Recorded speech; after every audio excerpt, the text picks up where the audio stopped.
I was born ready. That's not true. I don't even feel ready now, but we're going to do it anyways. Hi, hello, welcome back to Doodle Crew. We're here once again. It's time to draw. We are all so ready, so psyched. Fingers crossed that all internet and animal distractions calm themselves today. That's what I'm hoping for while we do this wonderful stuff that we're doing. I'm very excited. This is a classic topic. We have done this, I think, almost every season. So it's very fun. It's very much a art challenge around the internet, but we're doing one character, many styles. So yeah, I am excited. So we'll do the thing we always do. Go around, tell us who you are, where we can find you, and which character and which styles. So you got to talk a lot. So Geoff, I'm going to you first. Hi, I'm Geoff. I can be found on the internet and on Facebook, on Instagram the most. You can find me. I just today reopened my Patreon, so that little bot that just told you who I am and what I do, that Patreon is now live again. Planning on posting at least 3 times a week to that. Make sure that I actually put stuff on there and produce things. I'm no longer on Twitter, but I am on Blue Sky, and I am also on Threads, and I'm I think that's it. But all of it is under Geoff Munn, so if you just look me up, you can find me there. And I'm doing Flint from G.I. Joe, and I'm not sure which styles I'm doing. So if anybody has suggestions out there, go ahead and throw them up because I'm going to try and do at least 6 of these here. Oh, suggestion roulette! Yeah, I mean, I have a suggestion, but I will wait for the chat first. I will wait my turn. Yay, I'm excited. Okay, so if we'll say somebody in chat or somebody watching later on YouTube doesn't know this character, how would you describe them in G.I. Joe lore and universe? So if you go through the hierarchy of order of who's in charge, it goes Hawk, then Duke, then Flint. So he's 3rd in charge. He's a warrant officer, and he's always been like my favorite of the commanding officers. But yeah, he's the guy who's with Lady J, and that's about it, really. I mean, he's just cool to me. Nice, yeah. Yay, that's awesome. I've always liked that second run of guys like Flint, Lady J, those Tunnel Rat, like the later guys. I always thought were cool. I'm just still disappointed to this day that they're not actually all named Joe, but every G.I. Joe is named Joe. Yeah. Fantastic. I'm a huge fan, if you couldn't tell. I learn more about G.I. Joe every time I stream with you guys, though. It's good. It's good for me. I appreciate it. All right. So going down to Joey. Hi, hello, welcome. Hello, it's me. I've been on Doodle Crew before. You know me. I'm Joey. You can find me everywhere on the internet at Slooty Mage. You can also check me out if you want to hear my ramblings past what we talk about tonight on the Older and Dumber podcast. We release new episodes every Friday. We're expanding. We have a little movie review show now called Gaslight Theater. We just released our 6th episode of that on Starship Troopers. So if you want to check that out, it's available on YouTube. You can support me on Patreon. I have a Patreon, same name. I do not say for work. I do say for work. You can buy your tier however you want. If you want looties, you can get them. If you want non-looties, you can get them. Easy peasy. It's made out very clear for you. Today I'm doing Jinx from Arcane and League of Legends. And I'm going to do her in 3 distinct anime styles. So I'm going to do My Hero Academia, JoJo's Bizarre Adventure, and One Piece. Nice. Oh, it's exciting. So fun. I feel like she, just in her design, fits in all of those already. So I'm very excited to see it. Yeah, I think it'll work each way. So we'll see if I can pull it off. I've been in a bit of an art slump lately, but I'm going to try to break out of it. Yeah, it is team art slump here tonight. So this is all of us. This is trying out a different thing, throwing our Wacom pens at the wall to see if we can. No, don't do that. Don't do that. That was a bad start. These are $40 a piece. Throw your regular pencils. Oh, I love it. I love it so much. All right, let me switch mine over, see if it cooperates. Yeah, so there we go. I can click all the things. Hi, I'm Swan. It's me. I'm a Swan named Emily all across the internet. If you want to see more of my art, I am pretty much on any social media. If you search for a Swan named Emily, that's where you can find me. I'm also on a bunch of podcasts. If you want to listen to my voice, I'm on the In Addition podcast. It's a chat show with my friends. If you want to listen to me talk about YA novels with my friends, I'm on Surprise Attack Book Club. Also, if you would like to hear me play some TTRPGs, I am currently guesting on the Late Starters Pokemon TTRPG podcast. So that's been very, very fun. And I wrapped up some Hork-Bajir Chronicles over on Dungeons and Dracon Beams. So we're in the Animorphs universe playing there. Also, if you like Animorphs, I am currently reading through the series for the first time. And you can listen to that over on Animorphs Anonymous. You can follow me on my socials. All the information is there. If you want to know more about Doodle Crew, we are at Doodle Crew Draw all across the internet. You can find us there. We also have our link tree where you can find links to all the artists in case you didn't catch them here today. Yeah, all the things. I try and update that.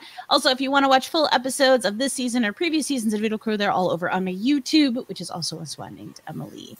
So today, I am doing Nimona.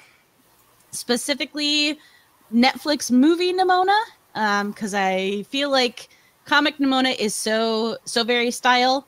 I don't know. I just really wanted to do the Netflix one, and I am thinking of doing her in.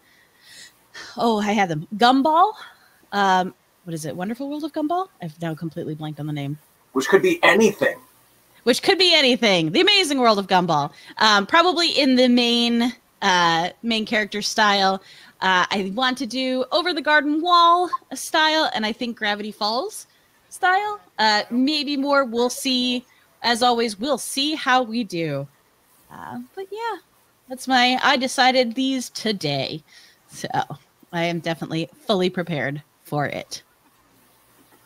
Yeah. Oh, also Older and Dumber had suggested Powerpuff Girls style to you, Geoff. Already on it.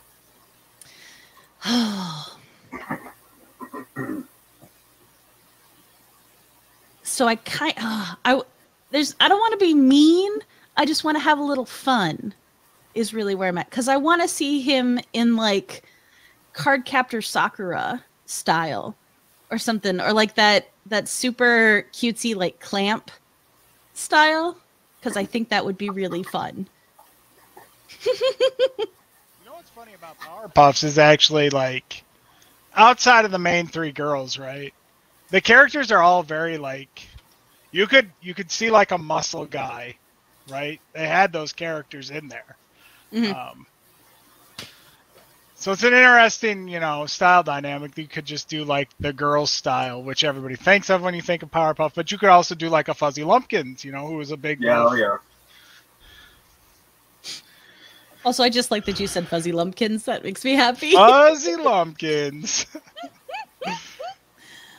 All right. Get my reference.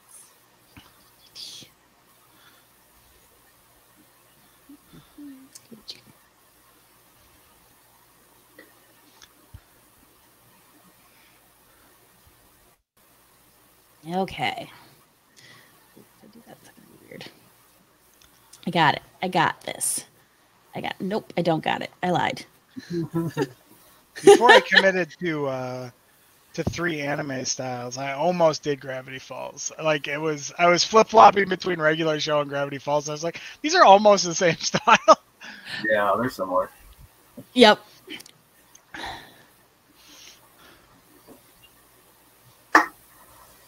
Well, that's the thing with a couple of the ones I was looking at, and I mean, I could be absolutely, completely self-serving and do like Persona 5 and Avatar style, like, or Korra style, which are so similar to how I regularly draw. But I was like, that feels not in the spirit of the prompt.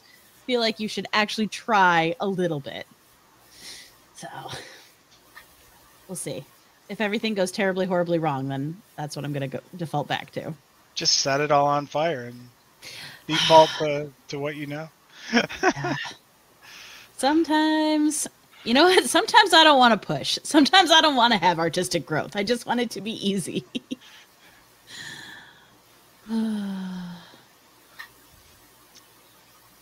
Yeah, I think that's at least for me, going through a recent kind of slump, it was I'm like, okay, all right, I'm going to stop stressing. I'm going to stop pushing on these ones that I need to get done.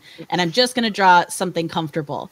And then I went to do that and I hated it. And then I drew something else and I hated it. And I was like, no, I've been betrayed. And then I had a good cry, and then went back to it.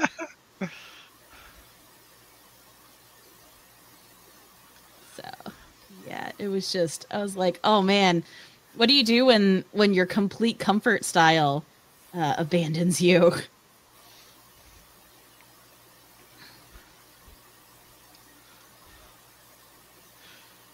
There's no answer. Sometimes you just can't. Yep. So we had a just can't day, and thankfully we've come back and I'm feeling a bit better. But boy, it was. I did not have a fun time for a few days.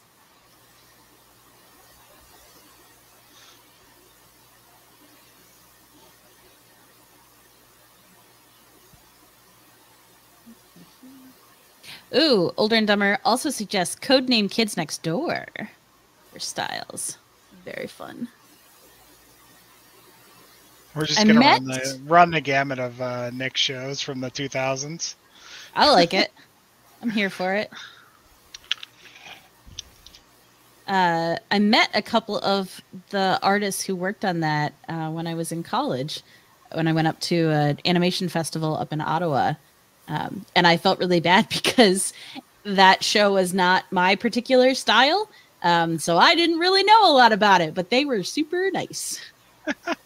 You guys you're real cool. I don't know what this is. Sorry, I thought those designs were yucky because I'm sure it's great because I was so deep in anime at that point, and Kids Next Door was not anime.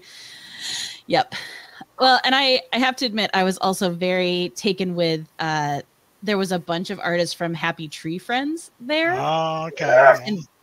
And I loved that. And they all had like hockey sweaters of like different characters and all, like they looked so cool. I was like, I want to be friends with them. It's like, I'm sorry, Kids Next Door. You guys are cool, but they're cooler.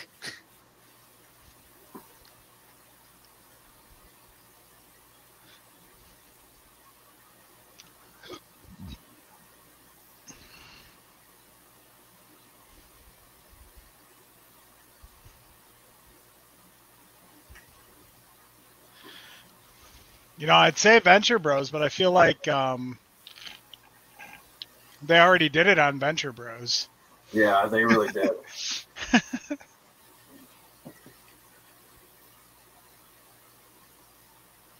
Did you guys watch the movie?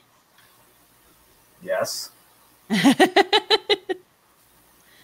haven't yet. It's on my long list of things to watch. Big same. I'm very bad about keeping up on things to watch. It's just an ever-growing list. You know, I appreciate hearing that from you, Joey, because I feel like you are someone who is very much in pop culture stuff, and I am garbage at keeping up with anything, so yeah. But I heard good things about it. I also really realized I was like, I don't know if I ever fully finished the series because like I was borrowing it from somebody and then stopped and was watching it somewhere else, and I was like, oh, I should go back and rewatch so that I could really appreciate it. And then, hey, guess what? That never happened. Well, yeah, and Adult Swim is like horrible about their release schedule. Like they'll go years in between seasons of stuff, so you'll never quite know where you're at. Yeah.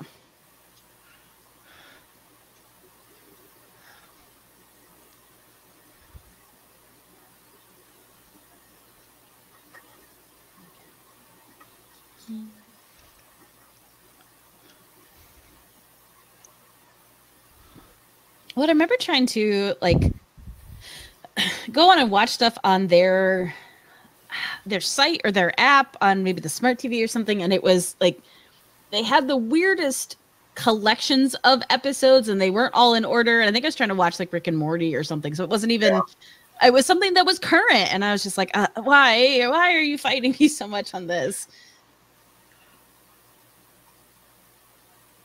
It's funny because like the first thing I ever really streamed was South Park, and Comedy Central had done such a good job of like getting the seasons and episodes all posted on their website. You just go through, start at the beginning, just stream through everything. It was super easy. Got so spoiled, and you come to like a lot of things now, and it's just like, why is this on 4 different services? Oh my god! Why are all the seasons on?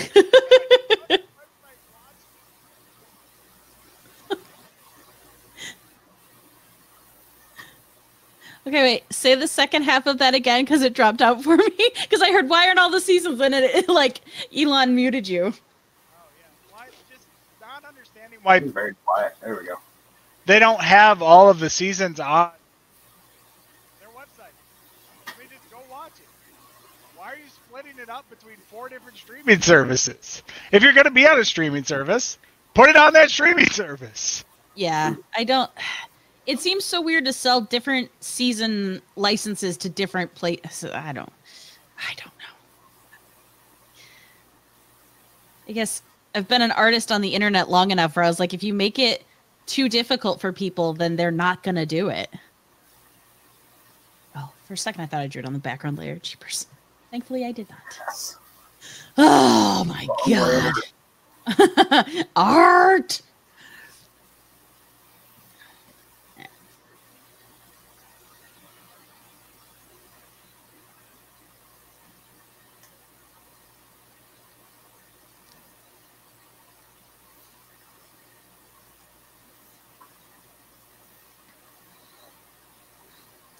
Well, and what was it? I saw, isn't it? Wow, try all of that again. Here we go. Didn't I see that they just took over the garden wall off of wherever it was living now and it's not anywhere? Or I don't know if it has popped. They threatened to do that, and then they said, okay, just kidding. Okay. Because everybody's like, don't. So they It'd be didn't. really cool if you didn't do that. It'd be great if you maybe didn't touch that show. It does motivate me to actually start like doing my best to track down, you know, burned copies or bought copies of the DVDs, because just the alarming rate at which shows disappear is so upsetting. HBO thing, what was that, a year ago now, 2 years ago, where they just decided to axe everything and it's just gone now. Yep. Guess what? It was Infinity Train, and there was another big one, and I'm blanking. Final Space is gone. And then what? Like, because they wanted like Discovery something, and then so like they were just totally gone, and like the creators couldn't even take them somewhere else. And correct. Yep. Because they use them as tax write-offs. So that means that they can't be purchased. You can't sell them for anywhere else. And since the creators all kind of signed away their rights, that's where we're at now. It's pretty shitty. So shitty.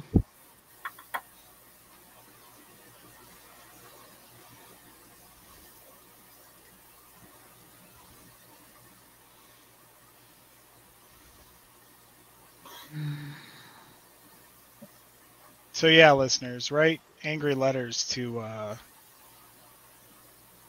the CEO of HBO Max. because he's a jerk. His name is David Zasloff. David Zasloff, yeah. Fuck that sounds guy. like a jerk. Yeah. Well, when you get a guy to run your company who is only good at one thing, and that's creating really crappy reality TV shows that people only watch because they're bored. That's what Yeah. works.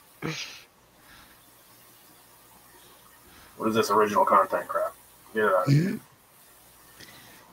And it kills me because I feel like with some of those conversations with people who make and engage with a lot of that content, it's then, well, cartoons are for kids, so it doesn't matter. And you keep coming back to, I was just like, can we not just be done with this? This is a statement. Can we just stop? It's not 1970 anymore, guys. Yeah.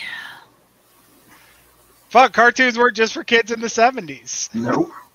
Nope. Got a little show called Fritz the Cat that would kind of argue that that's.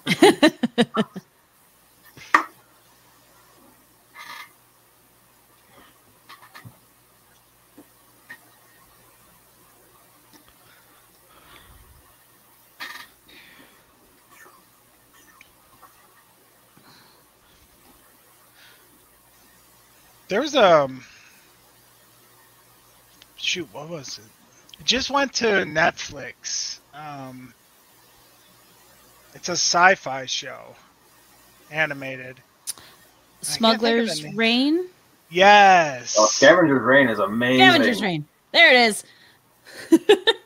Also on my very long list. It looks so cool, and I've done nothing with it. And I cannot recommend that show enough. And they've got a season 2 coming, so that's awesome. Nice. They got their second season also. Yeah. Good. All right. I should just... Like, if you're a fan of Mobius at all, like if you love his art, it's like watching his art move. Oh, man. And it's just wonderful. You're saying all my activation words, Geoff. Yeah, I know, right? I didn't do what I thought it was going to do, but funny.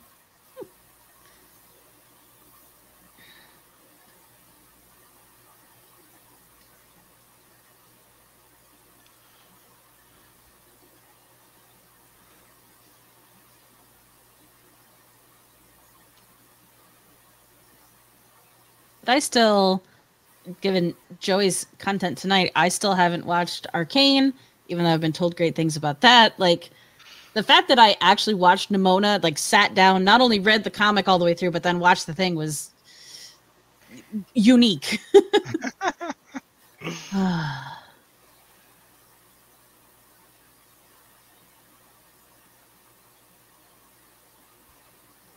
Yeah, I don't know. And like, it just feels like there's so much now that's just produced so that these streaming services can have content on them that, you know, it's just this, it's okay TV, you know, junk food TV, but you never want to commit to anything because you don't know if it's actually going to be good or if it's going to be just, you know, here's what we made so there's something to watch on our streaming service. Right. Yeah. And I definitely find myself in the, like, I would love to sit down and watch something that is actually worthwhile and, you know, really well made and all of that. And I just don't have the mental space for it. I was like, nope, I need something that is just literally something that is on in the background that I can kind of pay attention to and just not have to think too hard. And often that means I don't end up watching anything, or I put on something I've already seen and play on my phone. So.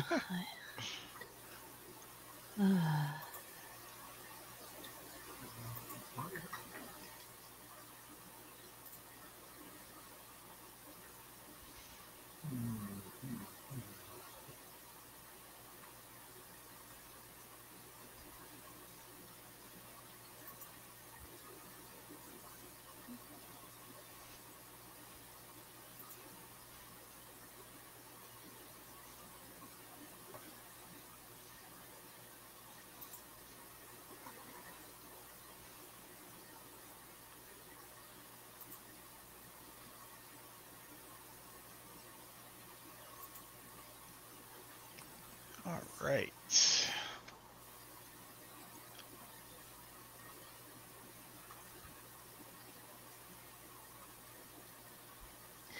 Are you caught up, Joey, on My Hero Academia?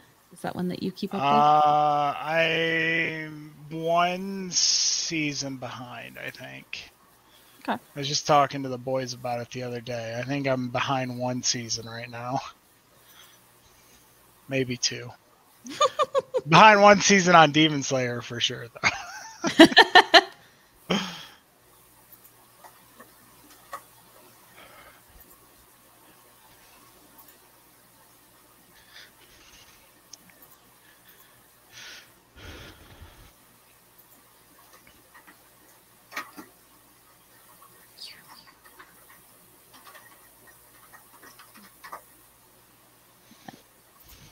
It is funny to me that it is literally the easiest it's ever been now to watch anime, and I watch less of it than I ever have.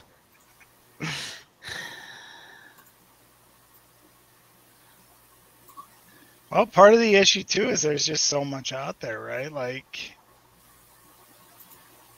oh, every day I see somebody suggest something that's like, oh, look at this, and then like, damn, that looks cool. Yep. I guess I'll add it to the list. Maybe I'll get to it someday. Yeah.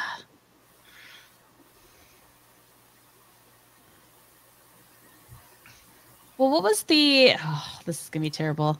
Say, if Hunter is still listening, there was one that we talked about when I was on Older and Dumber that was coming out that he was watching that sounded really good. I want to say it was like kaiju type stuff, but I cannot. Kaiju, yeah, kaiju number 8 probably. Kaiju number 8, yeah. Is that still? I think they're wrapping their first, not the full season, like the first half season. It's just about to wrap. Okay. So he was just talking about it on the podcast yesterday, and was like, yeah, it's the last 2 episodes got delayed. They didn't release them simulcast like they had done the other ones. So he is got 2 episodes to catch up on, last I knew. Okay.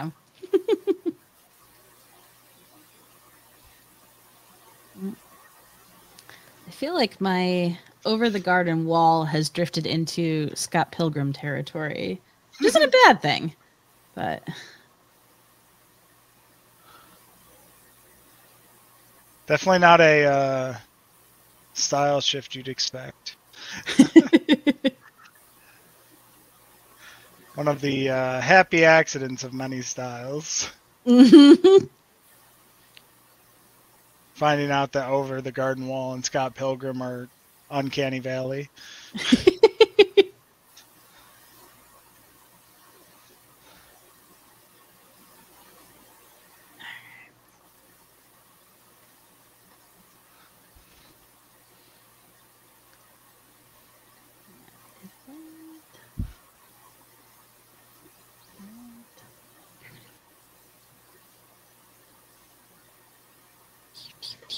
Oop.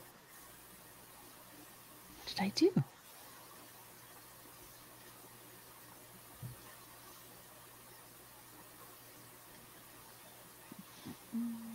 Could you imagine? I'm sitting here working on this JoJo style. Could you imagine going into Angela Love's reviews and being like, "Yeah, this is my character for an anime. I really think these hash lines sell it." My favorite thing, honestly, my favorite thing is like I see, because I'm always looking for like, you know, like freelance and all this other stuff, and it's always coming up with like all these people want anime artists and this, that, and everything. And my favorite thing is seeing that and just thinking back to when she flat out said, "You'll never get a job in anime. Stop drawing that way." And I'm just like, you were not looking ahead at all. No. Like you just were not thinking forward at all on this, because that is what's the style now. Like, congratulations. You're right. They weren't going to go live in you know, Japan or wherever and draw that. They were going to bring it here. Yeah, they were going to sit in their house and do it. Right. Yep. So you got it wrong. Just knowing that she was wrong makes me so happy. And I feel like a big miss, like really, really, really big miss. Yeah. On that one. Yeah.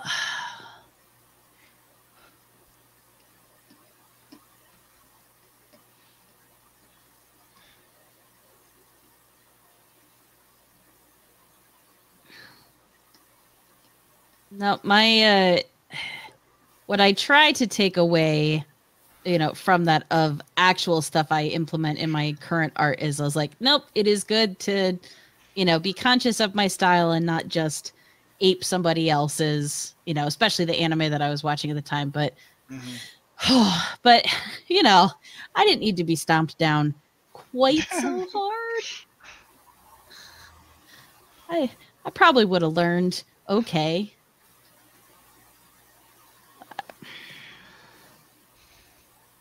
This is too detailed. There's no way you could ever animate it. Watch this Castlevania.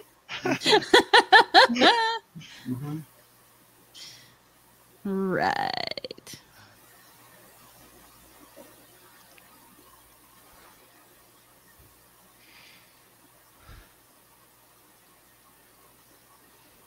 Yeah.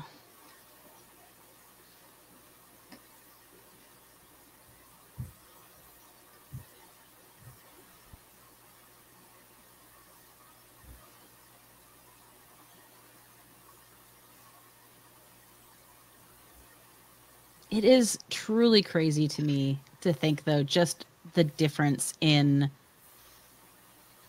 what the animation world was like when we were in school and what it is like now. Right, yeah, because we would have all, even me, who was like just behind you guys, it was just before like the Cal Arts boom. Yeah. Yep.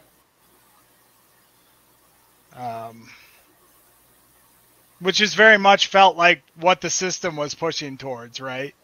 Like these simplified sort of bubble characters. Yep. Compare that to where we are now, 10 years later, 15 years later. Yeah.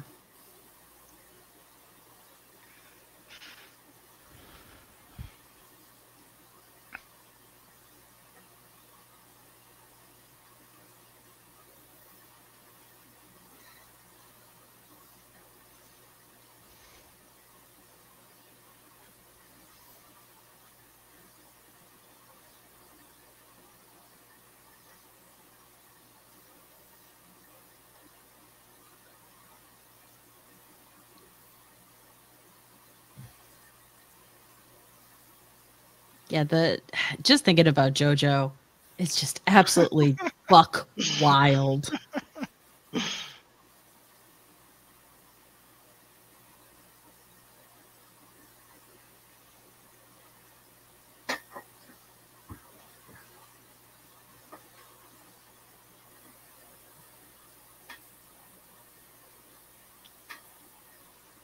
These noodle arms. What are we doing here?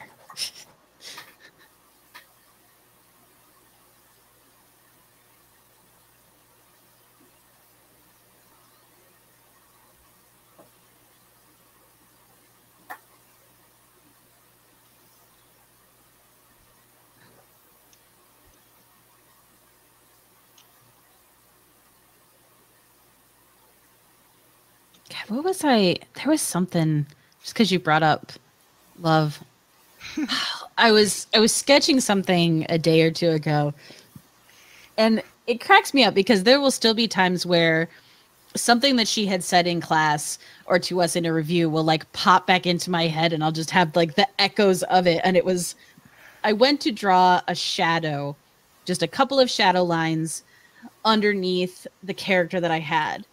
And it was something along the, like, if you can't tell that the character is standing on space without those shadow lines underneath, like, you failed on that. And I was just like, I had that like shudder as my pen was about to go down. I was like, it's fine. It's okay. You can tell, like, the character is grounded. I just want to give it a little bit. Just want that little bit of background element, so it's in an environment. Just a little. It's just a little. I'm sorry. Oh my God. Yeah, it's fine. It's all fine. Oh my gosh.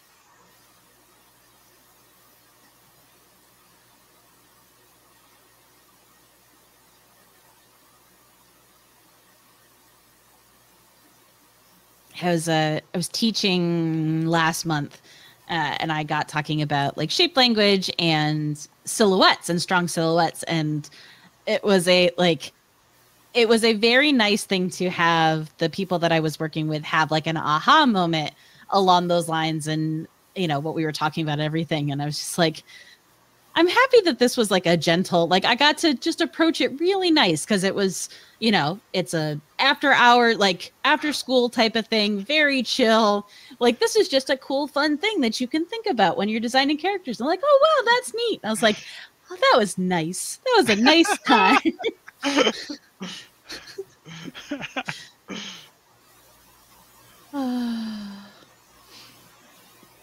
Yeah. Oh. Pockets the Goblin would like to know, what would Jinx's stand be called? She has a stand. It's called Fishbones. Is that the gun? Yeah. The big rocket launcher thing? The rocket launcher. Nice. Was it, I think it was last year or the year before at Dragon Con, I saw like 3 different, maybe the year before, I don't remember. Time means nothing. Within the last 2 years. Yeah. I give up. Like 2 to 3 amazing Jinx cosplays, and they all had the friggin', it was huge. Like, it was bigger than the person was, and it just, oh my god, it just looks so cool. And I was like, I should watch this. It looks neat. I was like, your costumes are amazing. Yeah, it's Arcane is probably one of the coolest animated things there's been in a while, in my opinion. It's just the whole thing, like they painted the whole thing. Just insane.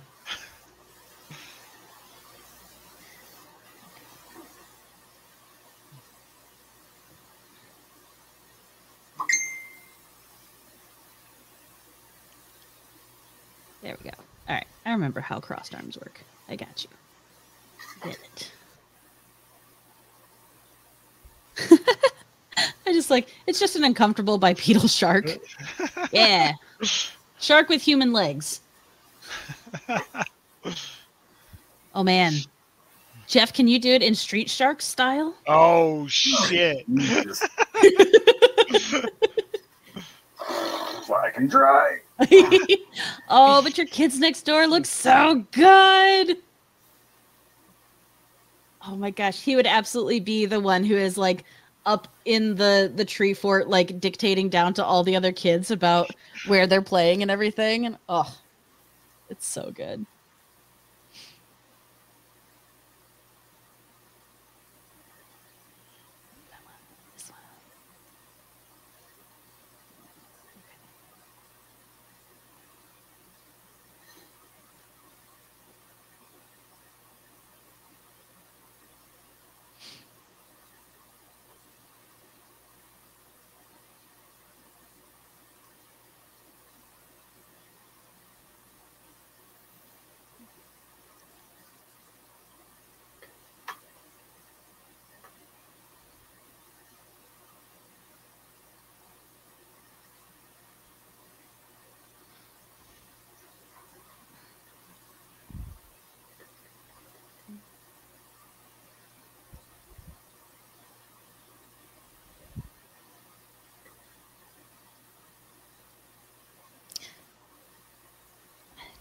Okay, I have a once again, because time does not make any sense to me now or ever. Did Regular Show and Gumball, were they broadcasting around the same time? Did they overlap at all? Okay. Because I think I used to get them confused. But also Older and Dumber in chat had suggested Regular Show. And I could not place where in the timeline it existed. That, let's see, Regular Show, Adventure Time, Gumball, they were all around the same Okay. time.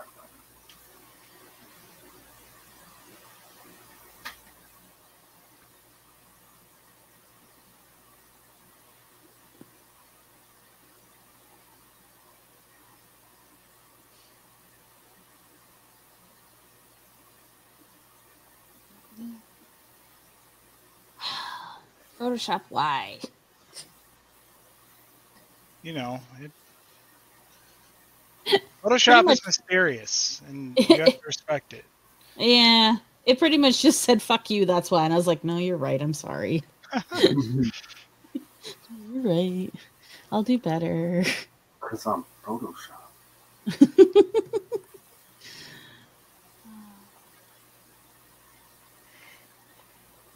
Oh, that might work. Okay.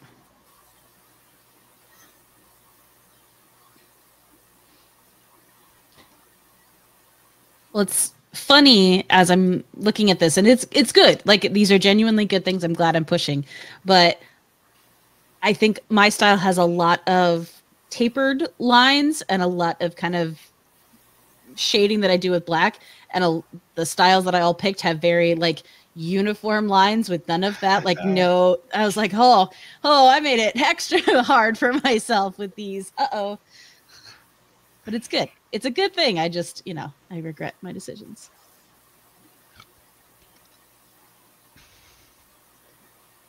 have to find not quite so pressure sensitive pens.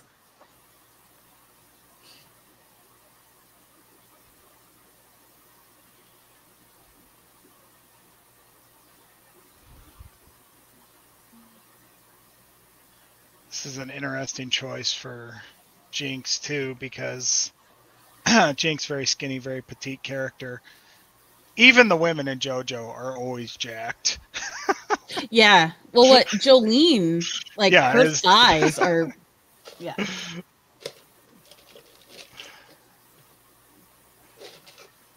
So it's like, I gotta sort of pull that neck in from the jawline a little bit.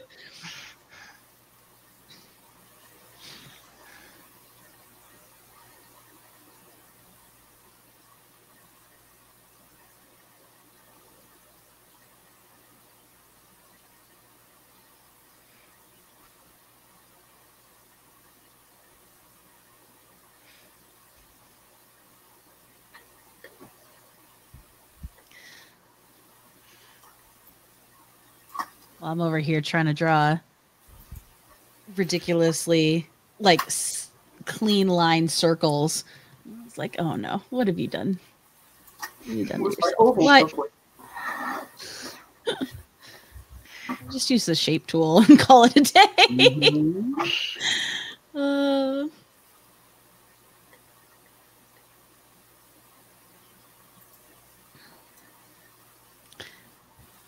I'm never more reminded at how sketchy and loose I work than when I try and do these. It was like, uh-oh, there are 8 lines and you don't get any of those. You get 1.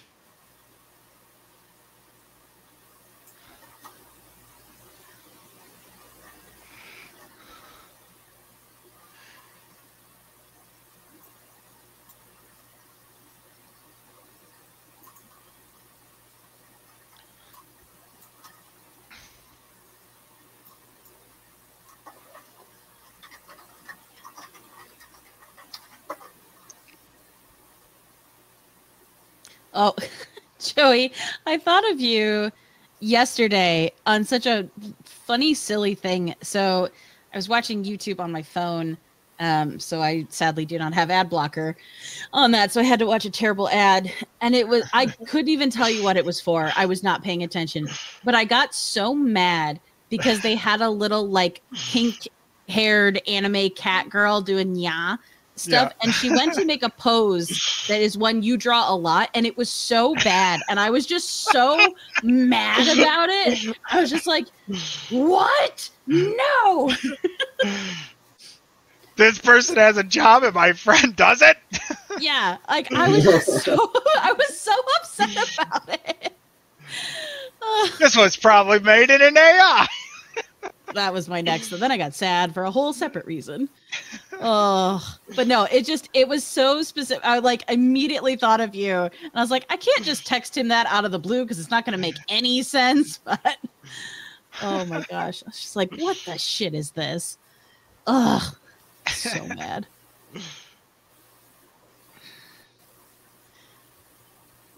No, I just have to keep coming back to the, it keeps learning from itself. So it's a copy of a copy of a copy, and it's getting worse and worse. And I Yeah, was like, eventually it's like Fifth Dipper, right? yeah, eventually it'll die. Eventually, someday.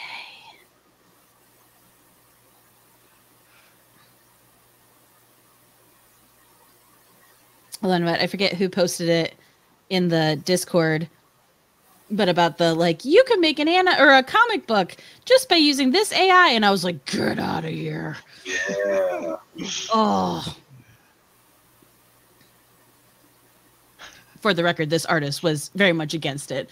They were not promoting it, but sent me into a rage.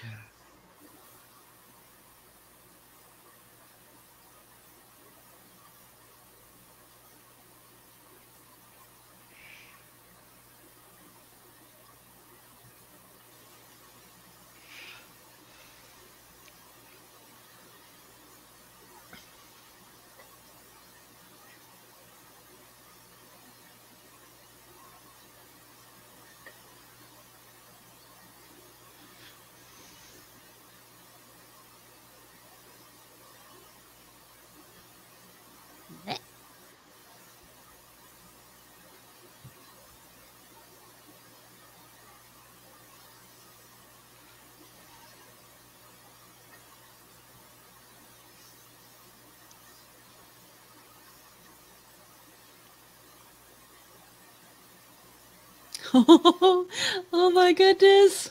Sorry, I just caught your regular show. I'm so tickled.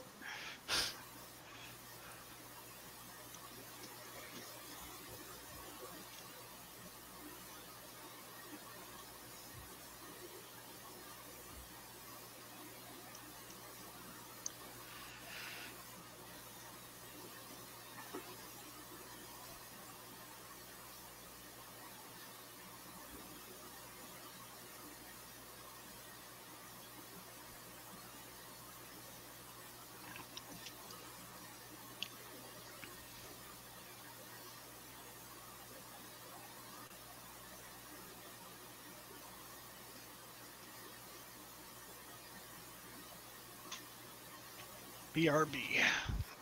Okay.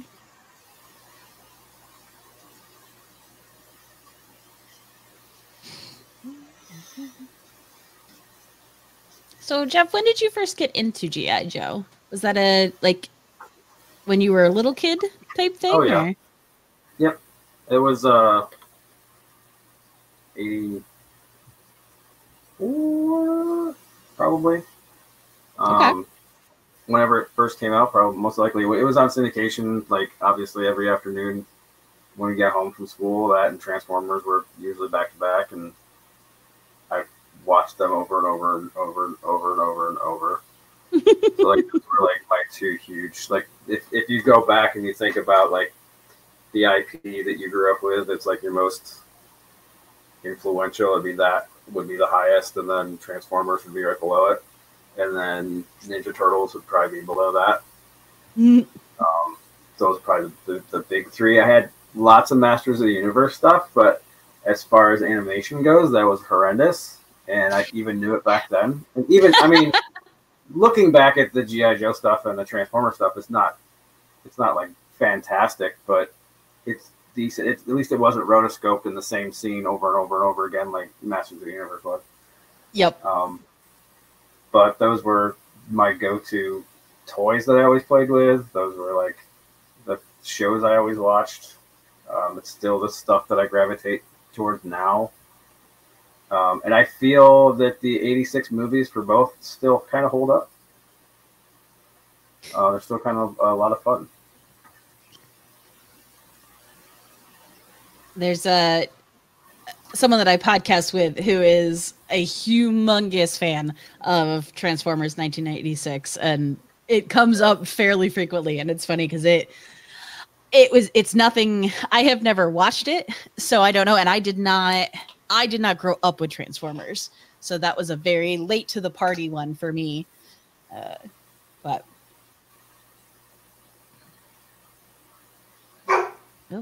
oh, hang on.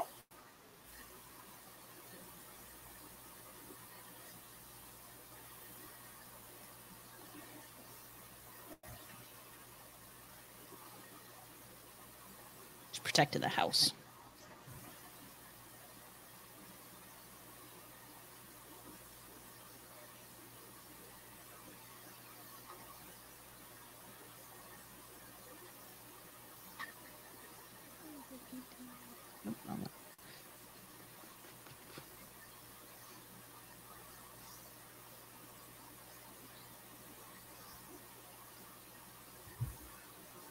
I feel like for shows like that I got like really, really into and actually started collecting toys from, I think Power Rangers would have been my like initial really, really big IP. Yeah, it was like tail end of my youth. I think I stuck with that for maybe like a season, but it never really hooked in. So yeah.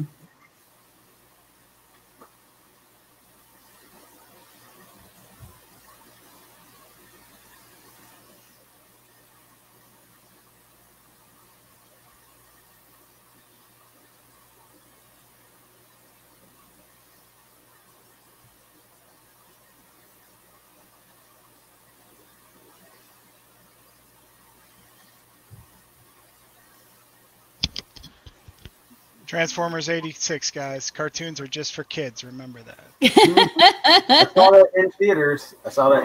When I was a kid. And I don't think my mom knew what she was getting into when sticking. And I didn't care that Prime died. I really didn't. I cared that everyone else. Which of the pile of first season Autobots dying hit you the hardest? Oh, it was Prowl. 100%. You see him get hit, and then the smoke comes out of his mouth, and his eyes go dead. And like he was the first Transformer I ever had. So like, and my dad was a police officer, so all that stuff like was my gosh, weighed on me to begin with. And then watching that, and I'm just like, they're murdering everybody. I don't care. By the time Prime died, it didn't matter. Everyone else was already dead. Oh.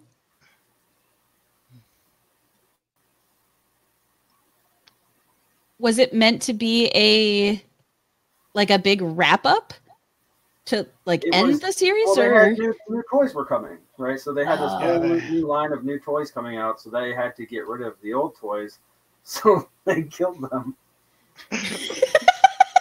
Yeah. I'm sorry, the way you said that was just so good. So they killed them. Oh. I would have loved to have been in the writing room at that point. Like, yeah, we just got to kill them all. Like these kids, all these toys they've been collecting for these years, they're done. Make room for the new ones. If they can't live in harmony together, we have to kill all the old ones. I mean, at least the G.I. Joe movie, they were only going to kill Duke. Yeah, and they had to back off that because of the backlash of Transformers. Yep, they just had the one dude do a voiceover at the end to be like, "It's okay, he's gonna pull through." Everything no, is he's not. fine. He took a snake to the heart. There was a lot of blood. He's dead. Somehow he woke up from his coma at the end. All right.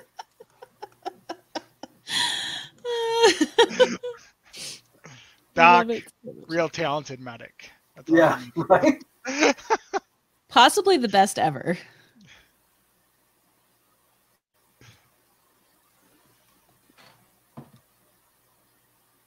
I feel like they should have had to add that to his data card on the back of his toy after that. Also save Duke. Heart surgeon save Duke. I like Necromancer. Yeah. Yeah, he's fine. No. He just drools a little bit more. It'll be all right. Everything is. He was never. I don't even think they didn't bring him in for that next series either. So like, the old animation team, like our studio, lost the rights to continue doing G.I. Joe, and it went to a crappier one. And I don't think Duke made an appearance at all. Like, he was just totally written off the show. So there's like honestly no real reason to, other than to save face.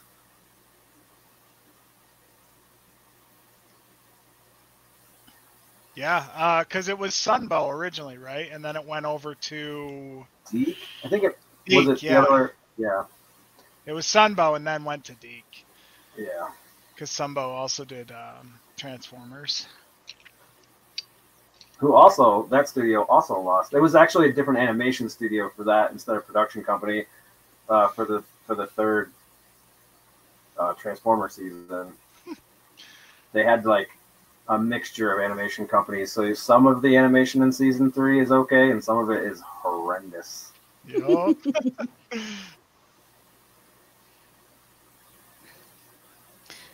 I will never forget. I was back in Pittsburgh visiting a bunch of my buddies who I went to college with, and we were all hanging out. We were watching Sailor Moon, naturally, and we had one. I'll refer to them as a normie with us, and we're sitting and we're watching, and it's an episode that was clearly like outsourced to Korea at the time, and everybody has this moment where we all lose our shit because there's this terrible frame. And the normie just looks at the rest of us. He's like, what just happened? I was like, did you not see that? Like, the face got all jacked up and blah, blah. And he's like, what are you talking about? So we, went back frame by frame and was like, do you see it here? And he's like, how did you see that? And like, all of us are just kind of like, I don't know how to answer that. How do you not see it? Like, this is janky as shit. Were you not paying attention? It was so funny to me. I was like, oh, I've been this way for a long time. I don't know. And kind of like funny. You said, Geoff, like as a kid, even there would be times where I'm like, but that's just not that good. Why isn't it better? Why can't they make all of it look like the opening credits? Yeah.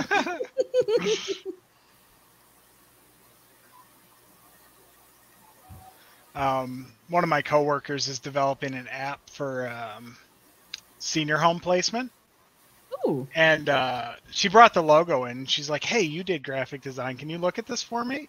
It's like, sure, I'll take a look at it. And she pulls it out, and I'm like, huh. She's like, what?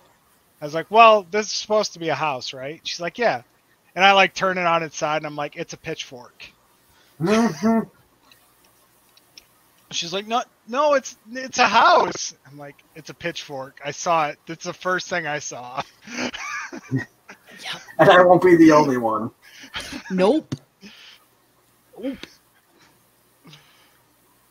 No, I remember the first time I just kind of offhandedly mentioned the, like, you got to do the penis Nazi test. You got to see if it, in any of the flips or angles, does it look like a dick and does it look like a swastika? Because those are both really bad for design. Don't do it.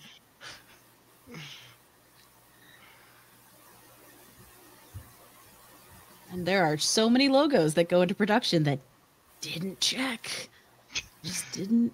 How did this get through? You're like, oh man, you guys spent $100,000 on this, didn't you? Yeah. You're gonna have to redesign it in a year. Yup.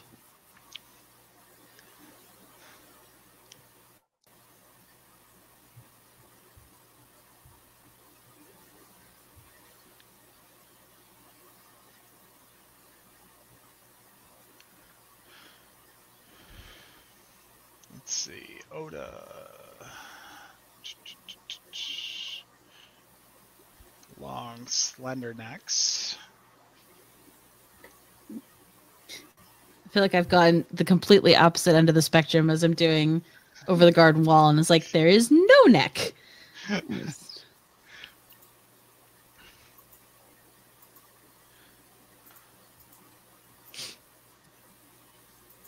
does make me really want to watch it again, though.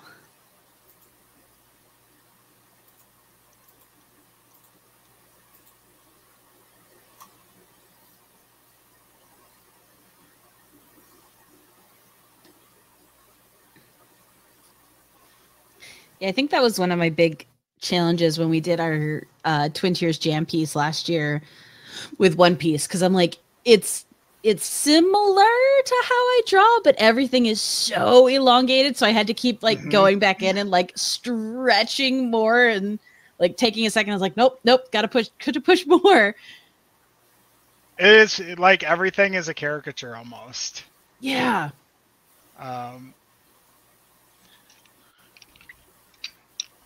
It's a really, because it carries through too. It's not just like, you know, all right, this is how the ladies are all drawn. All of the guys have unique like silhouettes too. Like Yeah. it's very interesting, like how he approaches the art and has created the characters because they're all distinct. Like even the background characters all have like a look. Yeah.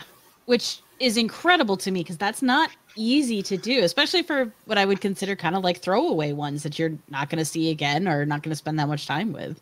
Yep.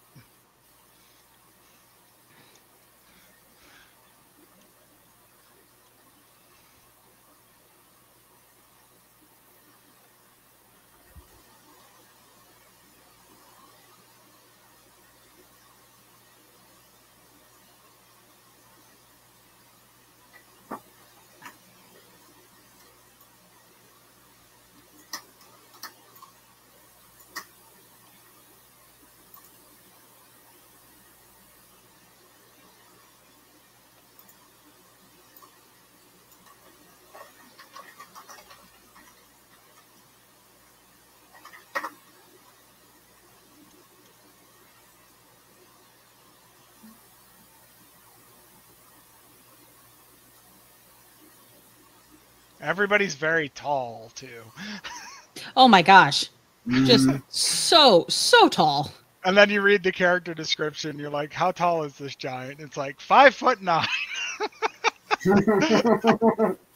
You're like, I don't know about that.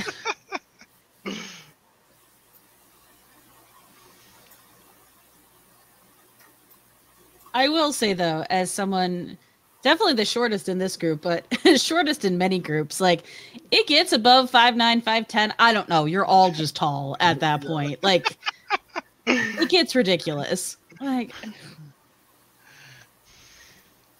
there was a kid we went to college with, or I don't know if he would have overlapped with either of you, but he was 6'5", 6'6", or something, and I was just like, I come up to like your stomach. Like it's just, it's insane.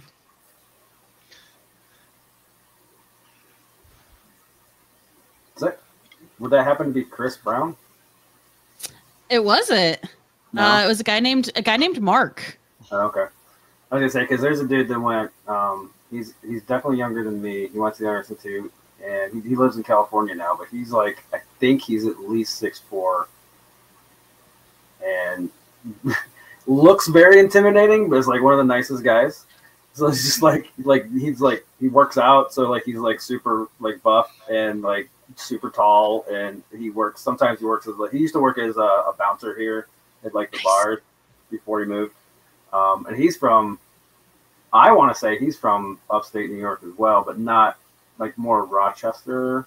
Okay, Located, that's only Yeah, 2 hours from me. Yeah, So like, funny. but a super nice guy. But like, again, I'm sure there were other super tall people. Everyone went to the Art Institute sometime, even if you don't think you did. You did. Yeah, it's. I remember when we were first putting together Doodle Crew and everything. Like, obviously, I was pulling from, all of my close artist friends. So it was all of my college buddies and all of my Comic-Con buddies, and just there was a group of people that I already knew from Comic-Con that had gone to the Art Institute. But as we did more of this, I'm like, it's everybody. It's just all of us. We all went there. Well, how is this possible? The upstate New York pipeline. Seriously, just so funny to me.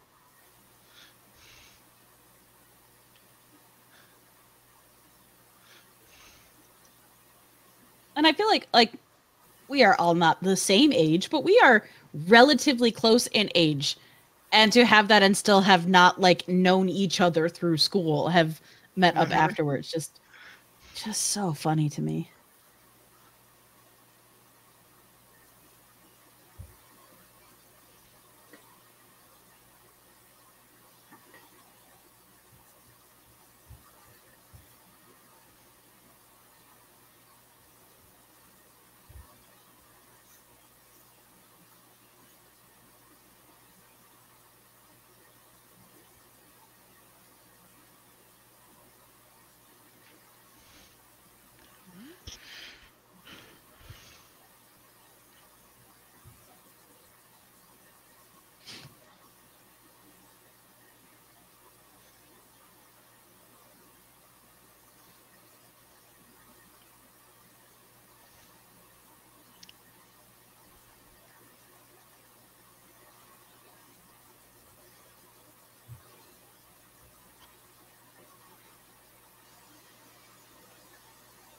Let's pull up reference instead of just winging it.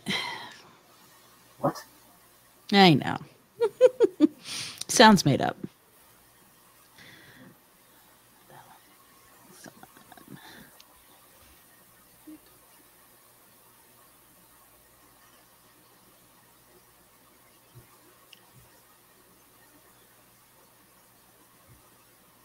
Ah, you do have eyebrows.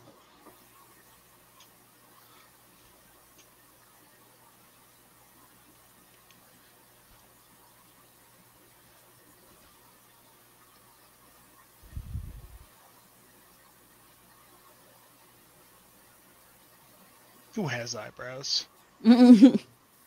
Gumball.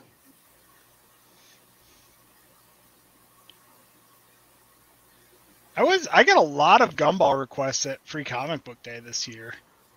Really? Surprise! Yeah, it was like out of nowhere. I was like, "Oh, is Gumball like in the zeitgeist right now?" Yeah, that's funny. Because I feel like even when it was actively kind of like hitting, it still wasn't huge. Mm-hmm. Like I don't feel like it had the global takeover as something like Steven Universe or Adventure Time.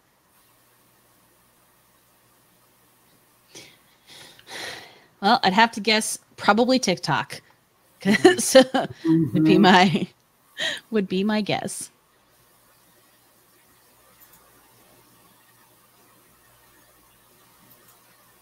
Yeah, I'd have to say if there was a show that was the prototype for TikTok content, it would probably be Gumball. Yeah. I just remember because I'd see like little clips of it here and there, and I, for a long time, did not know that it was all the same show. Right? Because it's so different all the time. Yep. I was like, wait, what is happening? Are there puppets? And also computer-generated characters, and also 2D characters. And what's this open mouth, upside down, real life person? Which I think is hilarious because it's the creator's girlfriend who used to get her to like dress up in a green screen suit, and then she was the upside down mouth. So anytime you guys saw somebody with that, it was that mouth that was just kind of. That was his girlfriend. That's funny. Yeah.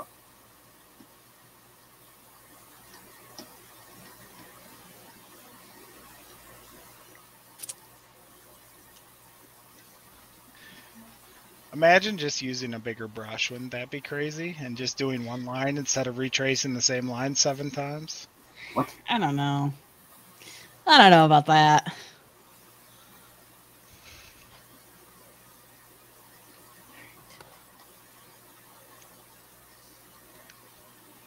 Did you know if you use the bracket keys, you can change your brush size?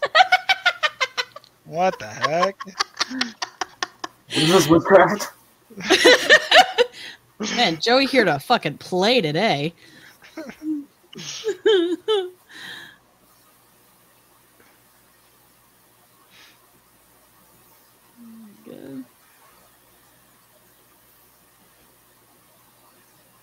Should do a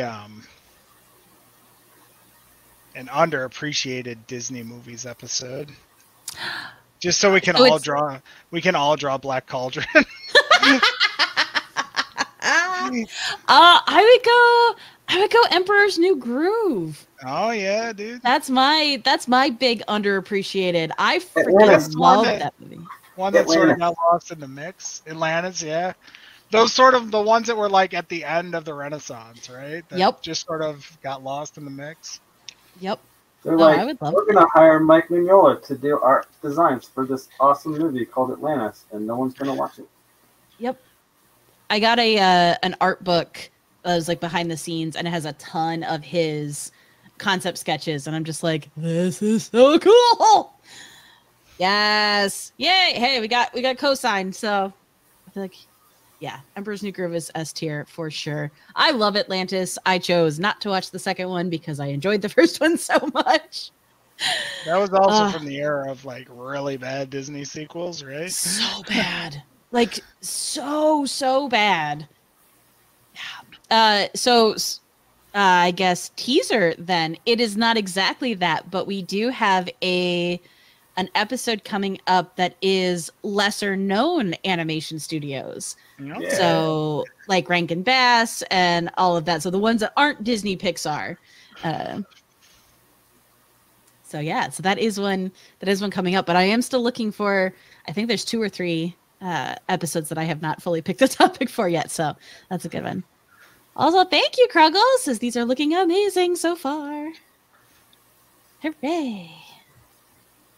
Sort of a tangent, but on the Rankin Bass thing, because they animated the old Lord of the Rings movies. Have you seen the new animated Lord of the Rings stuff that they've released? Just like the pictures of the new movie that's coming up? No, I don't know anything about it. I meant to look the other day because I know that they released some pictures from it, but I didn't. Yeah, it's the War of the Rohan. Yes. It looks sick. Like the art looks great. So pretty excited to see what they do with it. Especially after, they puked out the Gollum game, which is, well, I mean, it would have been okay on the PS3. Okay. But yeah, I'm excited to see them do something good with the Lord of the Rings. So hopefully. But the art looks nice.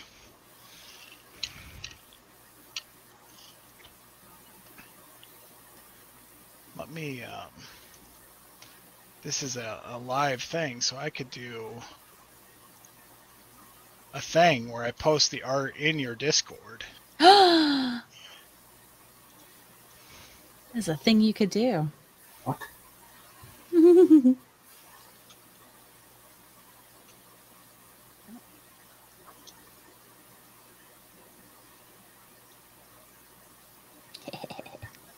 So silly. So silly. Let's just give her one. All right.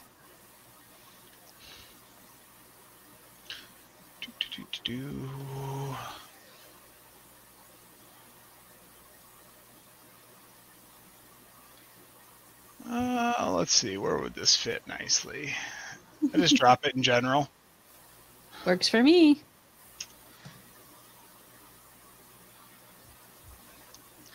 Like it's Castlevania, the new Castlevania adjacent, but it's distinct enough to be its own thing.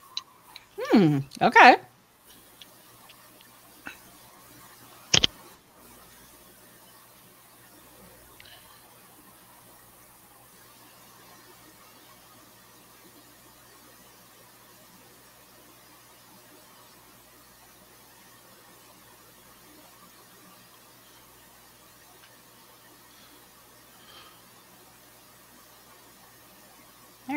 All right. We are slowly making progress with this.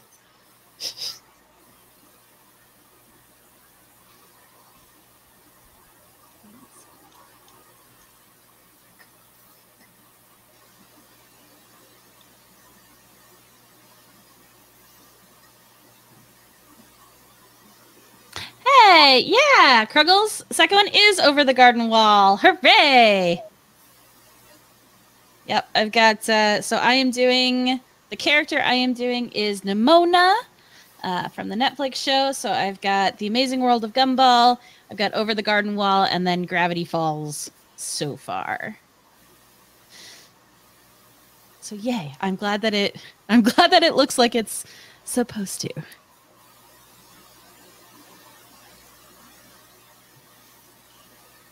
Yeah, I was going back through the last 2 times that I did this and double checking because I was like, okay, I know I did Ghibli style. I know I did Pokemon style. I was like, I want to try and not do the same ones that I had done before.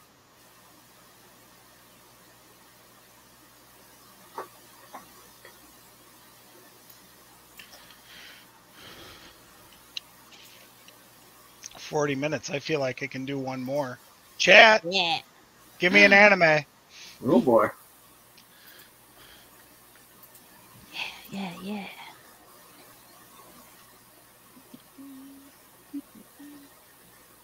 Nope.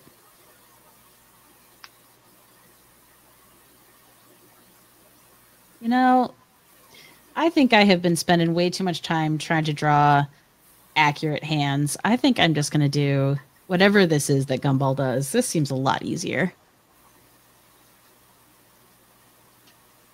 Oh my gosh, Geoff, he's so precious. Look at him. I love it so much.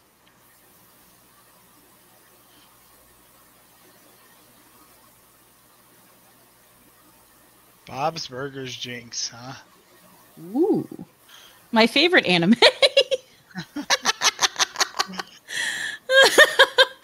Oh, yes. Oh, Older and Dumber, I stole your joke. I didn't look. My favorite shonen.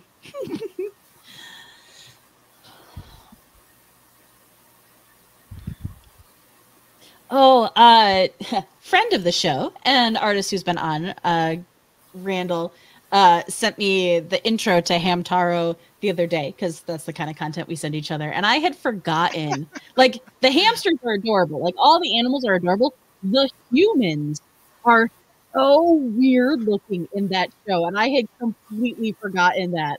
Like, they've got the super, like, wide face, but they've got these like, tiny little twig arms, but they look so strange.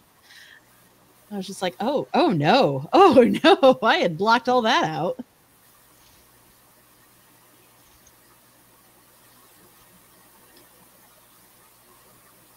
Oh God. Did you look them up? Yeah. Aren't they horrific? What the? This can't be real. This can't be real. They don't even look human.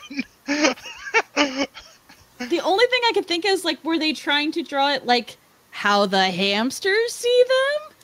I don't know, but I don't like it.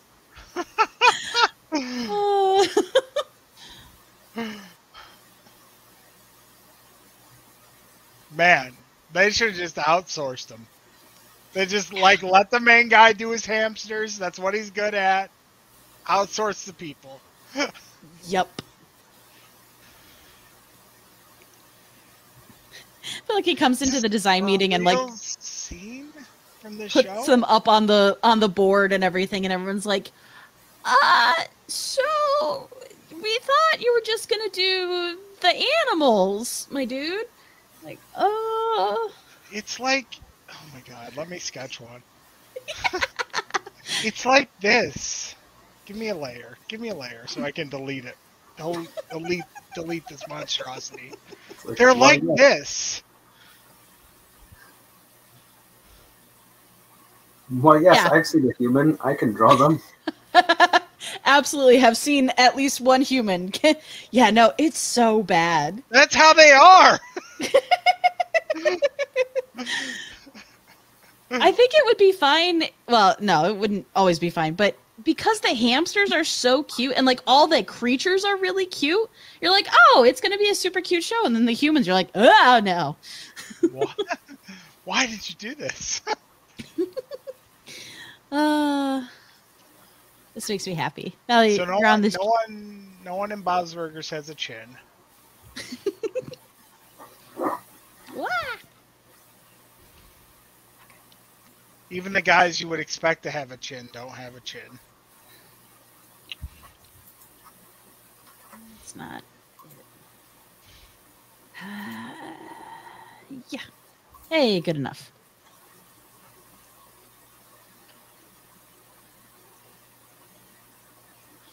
Who's the creator of Bob's Burgers? Because he watched The Simpsons and he was like, what if less chins? It's like Simpsons and King of the Hill. Yeah. With no chins. With no chins. All right, let me do this. I'll do this for you, Older and Dumber. I don't know who you are. You have poop emojis. But I bet you've got a really rad podcast just from the name of it. If I had to speculate.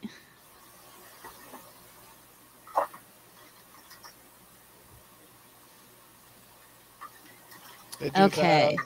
the eyes breaking the face thing. Just from this super light sketch, looking at it from far away for a second, it looked like a Zim character. No, similar design style, I think. Honestly, let me pull up an Invader Zim. Yeah. Geoff, do you need more styles? There were a few others suggested in chat that I did not read. Nope, I just grabbed one out of chat right now. Perfect. Hopefully They are. I mean, Zim's a little boxier, but yeah, like I was thinking, the one that's got kind of the like him when he's not in anything is very that kind of shape.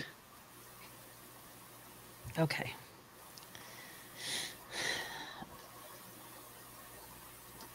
Da, da, da. Close you. You.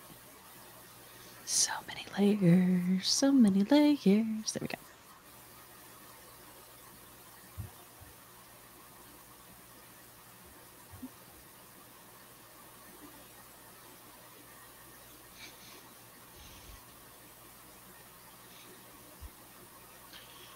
All right, so when I started this, because I've been in such an art funk lately, I was like, maybe I'll just do everything in like late 90s Nicktoons because they're all really ugly. I don't have to worry about making them look good. So I feel like we've sort of got to that point. Yep. Yeah,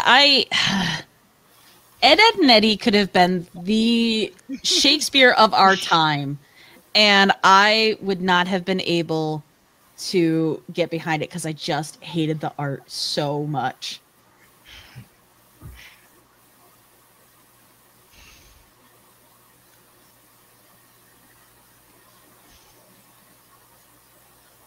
Why won't you let me? I just want to... Sure, Photoshop. We can link them. If that is what it'll take to let me turn it. Thank you. Thank you. Fight me on everything. Fight me on everything.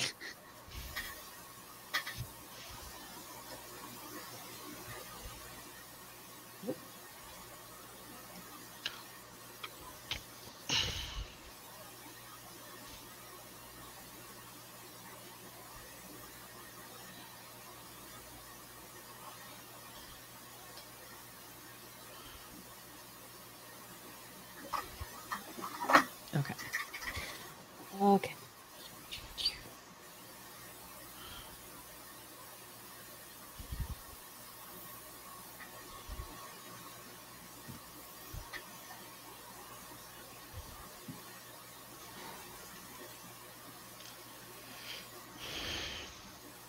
feel like one more, maybe? What have I got? It's like 8:30. You got like a half an hour. All right. All right. For you.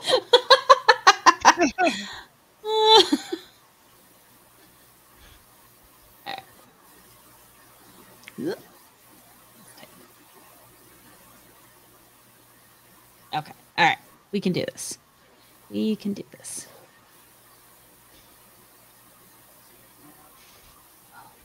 That would be cool. Let's see. Oh, goodness.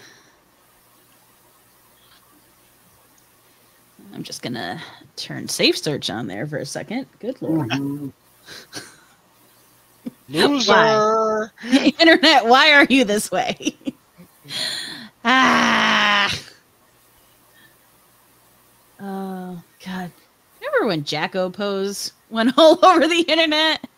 That was a time. I got some good exposure from Jacko Pose. I was going to say, I feel like you capitalized on that beautifully.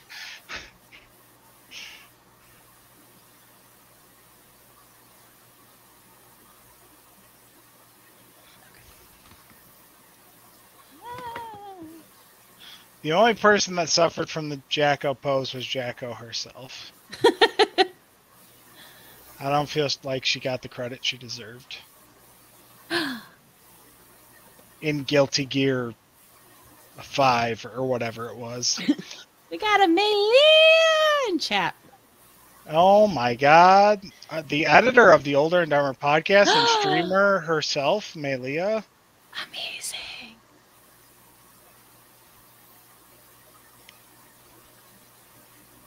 Whose notes on my episode absolutely had me cackling, and I loved so much.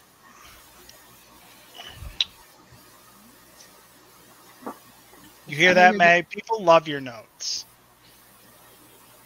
I was so delighted. Like, genuinely, I thought it was wonderful. Okay. All right. Let's see if... Come on, Photoshop. One more time. Here we go.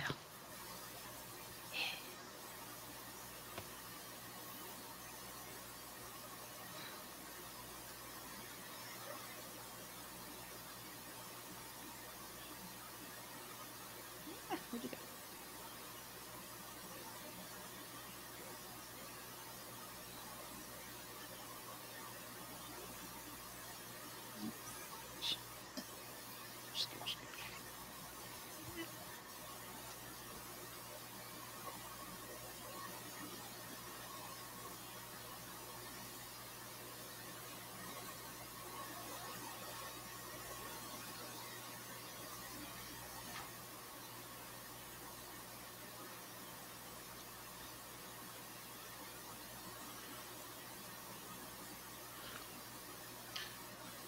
Is that a home movies?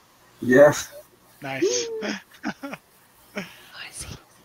Oh my goodness! I had to go with a textured pen to try and emulate squiggle vision without actually having it.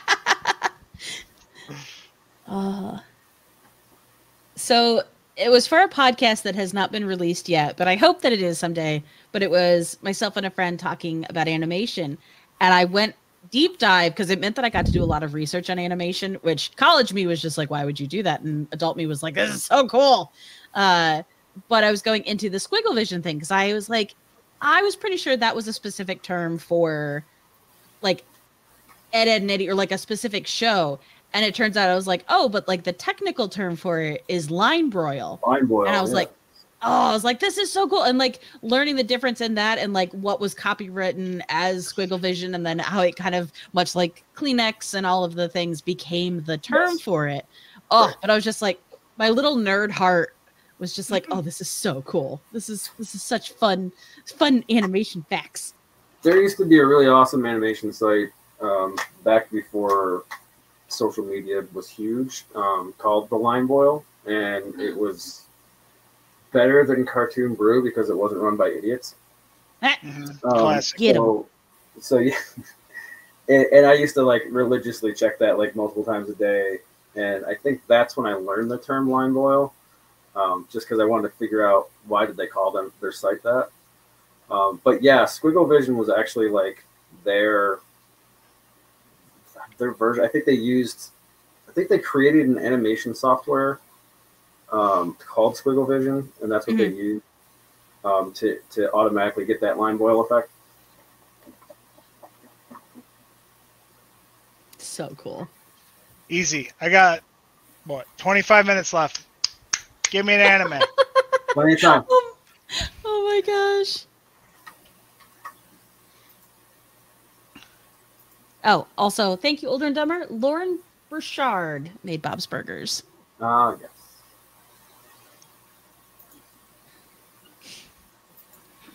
And that other one that nobody watches.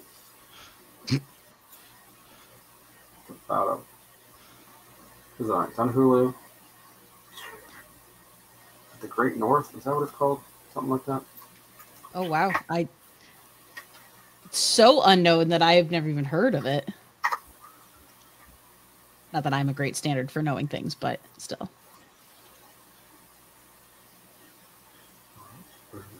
Central Park. Oh. I think there's another one though. I think there's 3. Yu Yu Hakusho. Okay. There's something I can work with. Yeah.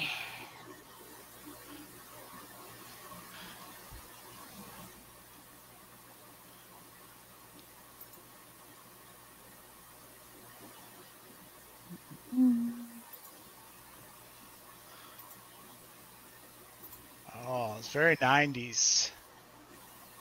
Very 90s looking. It is the Great North?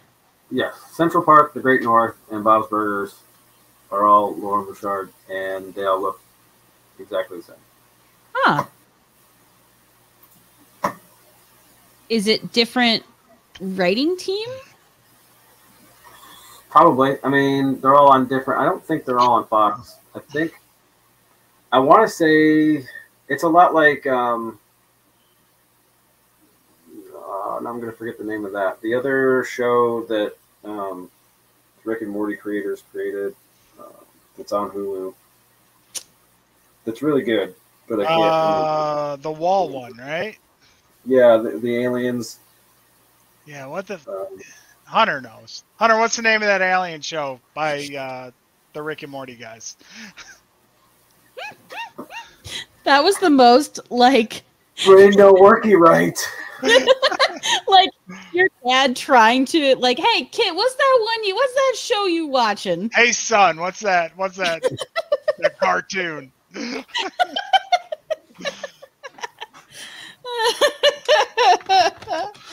Oh my god. Solar Opposites. Solar Opposites. Yep. Oh wow. Inside Job. Oh, Inside Job killed before its time, man. That show was so good.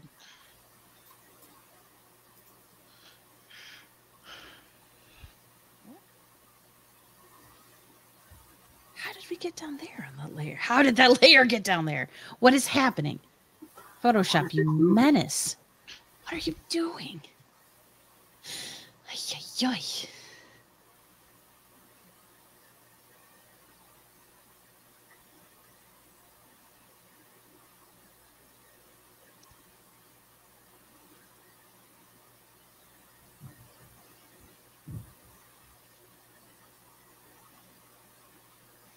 Big old 90s anime eyes in Yu Yu Hakusho.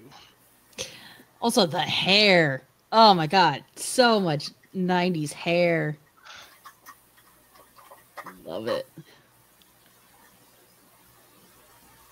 Those big, like, just oversized looking zoot suits that they'd wear. God, could not get enough of it.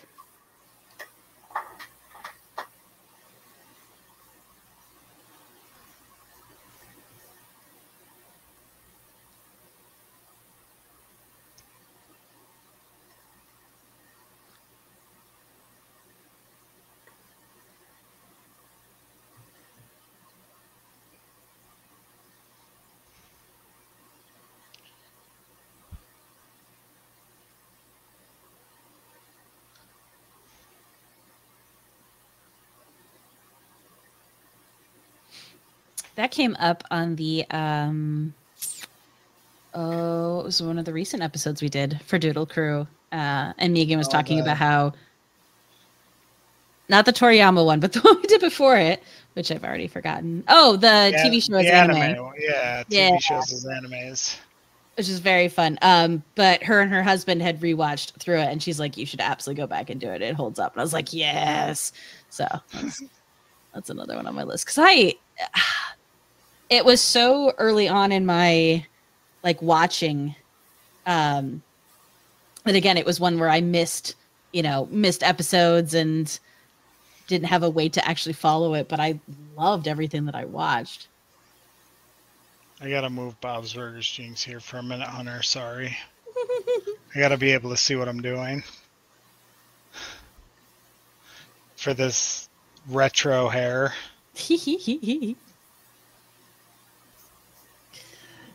So what's your final one, Geoff?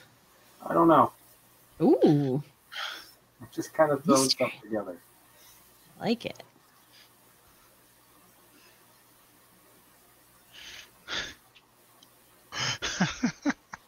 This is wild.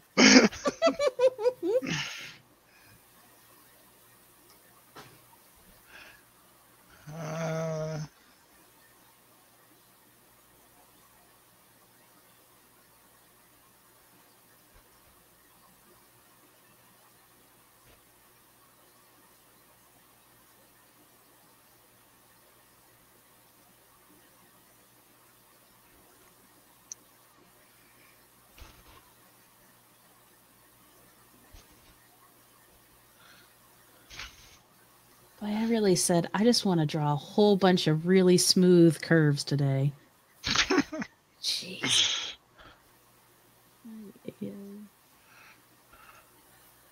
Well, and it's because I have been working on my iPad and in Procreate so much recently, I've gotten used to the like draw the line and hold, and it will kind of auto help the curve and everything. And I was like, oh, what do you mean I have to do it myself? Gross. I don't want to do that. This is horrible. This is horrible. Do it with a regular pencil. I can't do it with a digital pencil. Not a monster. It's good. Photoshop, why are you making me work? I hate you. Yes, I am literally Anakin on Mustafar, with Photoshop standing up the hill from me, screaming at it. I hate you.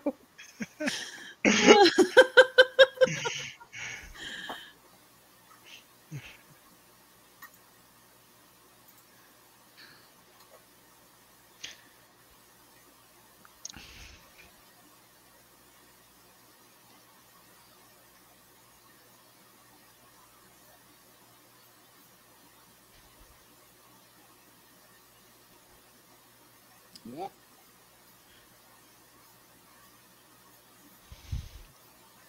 tell you what, though, I am excited to color these because, oh boy, cartoon coloring goes so fast. Just flat it in. Done. Yep, bunch of these shows, not even cell shaded. Just flats. Love to see it.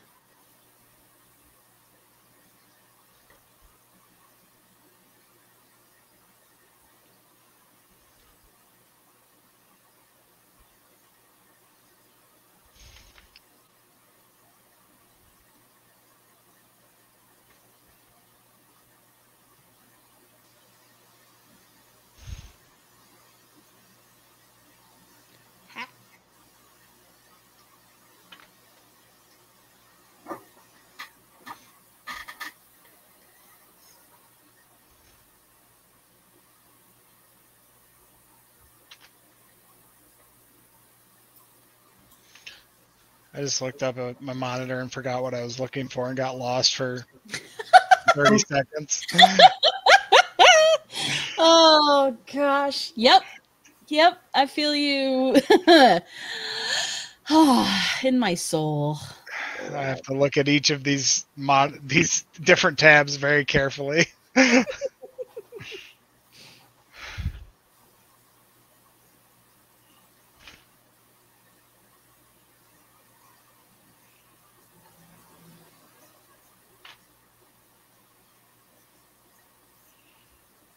That's why sometimes I have to be careful because I'll keep Discord open in case someone sends me a message or something. But if I'm not paying close attention, I will forget that I'm streaming and just get lost in like reading through message. I'm like, stop. What are you doing? Go stop it.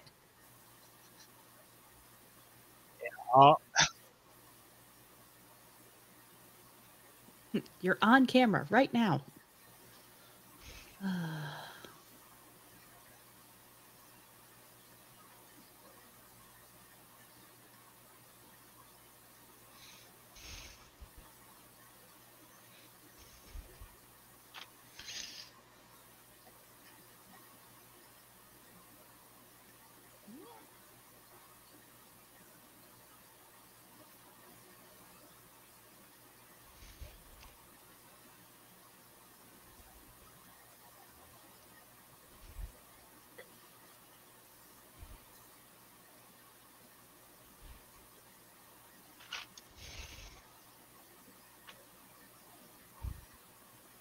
So how are your live plays going, Swan? Are they good? How are you adjusting to live play D&D? Are you doing any of them live, or because I thought the First Starters is a stream, isn't it? Yep, Late Starters. We record that. So Late Starters, Dungeons and Dracon Beams, those are all, we record them all online, and then they get released when the episodes drop. So it's very, very fun. Although I'm gonna be real with you guys. Because I was immersed in what I was doing and in the story, I forgot that we were recording them. And there's a couple episodes where you can just flat out watch me, like Brendan Lee Mulligan, just eat my way through entire episodes because we recorded around dinner time and I hadn't had dinner. And I was like, what are you doing? Because they go to post and I'm like, you dumbass. Like, and I've got my mic muted, so there's not, like mouth sounds, thank goodness. But oh my God, I was just like, dumb. But they're very, very fun. I am very lucky that the group that I play with, pretty much aside from one panel at DragonCon, all the D&D and TTRPG that we do is all virtual. And they are so amazing at leaving space and leaning into goofs. And, there have been times where I feel bad because we end up probably not releasing like an hour of what we talk about, but it's just like we'll be laughing so hard beforehand and then have to go like to the episode, be like, okay, and then we're in this really serious situation. Okay, go. It's so much fun. Yeah, so that's got to be, because we do our Starfinder, that's live, like, and I'm sure it would benefit sometimes from it not being live. There's been many an episode where May and I have been sloshed. There's been many an episode where we've gotten into an hour-long rules debate. So it's definitely it's an experience because you forget sometimes that you're actually producing content while you're doing this thing you normally do at a tabletop. Yes. I think luckily, because the Dungeons and Dracon Beams, the Hork-Bajir Chronicles, which was just a kind of mini series that I was guesting on, it was very specifically meant to be this like flashback side story. So there was a lot of like character prep going into it, which was really, really good. And it was challenging for me because at the time I knew a lot less about Animorphs than I do now, which is still not a lot. But luckily the character I was playing didn't have to be smart, which is my favorite thing in D&D. It's like, what? I get to be a big dumb dummy? Perfect. I love it. Excellent. We love it. And then with the Pokemon one, it's funny because not only are they my friends, but I have been listening to them for 40 some episodes until it was my turn to guest on. And so that was intimidating only in the, like, they have very established characters and personalities. And so it was an interesting thing coming in, also knowing that I wasn't just going to be like a one-off character. So yes, I think I had a little bit more stress and pressure on that. When we do the Questmaster stuff, which is very much like Taskmaster, and we do a Escape the Pungeon is our big thing. Those are absolutely buck wild because you never know. Like, I have a character for that, but it's mostly just a bunch of us just riffing and being insane and trying to figure out what the pun is to solve in the dungeon, and it's such a good time. So those I'm like, it's whatever goes. There is no rhyme or reason to any of that, and I love it. Yes, May corroborating the story, corroborating. Yes. That word.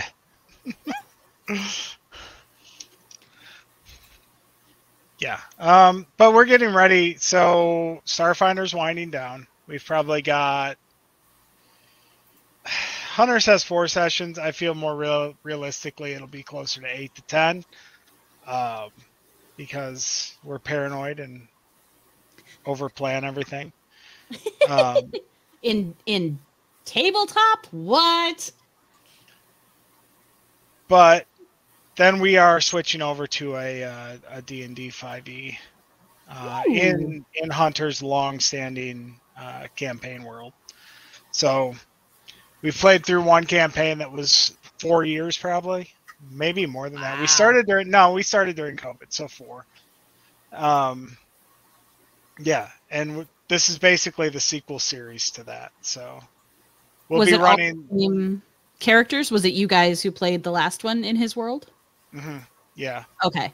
I was And curious because I have the like, if he's someone who is letting new characters come and play in like this established thing, and I was like, oh, but do you let your monsters in to play with your toys that are precious to you? And so the Starfinder group actually has 2 new players in it because May was not in Coralthea 1 and David was not in Coralthea 1. So, but it is running parallel to our long-standing like home group. So we'll be doing a live stream set in that world that runs parallel to the one that we're going to be playing at the tabletop for the sequel campaign. okay, that's very fun. Yeah, so should be interesting. Should be interesting. But we're all in like pre-character phase for that, like making our characters and backstories, and should be fun. That's awesome.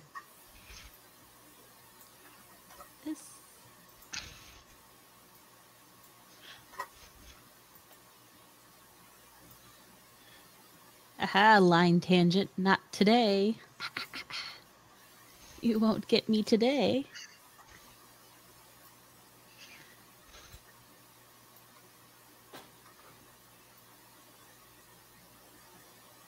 I do think it is very funny, though, in hustling through this last one. It's like, oh, you can tell which style I'm way more comfortable in. Oops. It's fine. Hunter, I love the One Piece shark fruit. Let me Aw, shark fruit.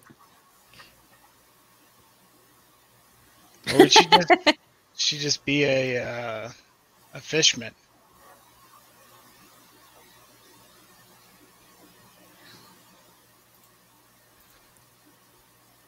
You know, now would have been an amazing time if I had named my layers, but I super didn't.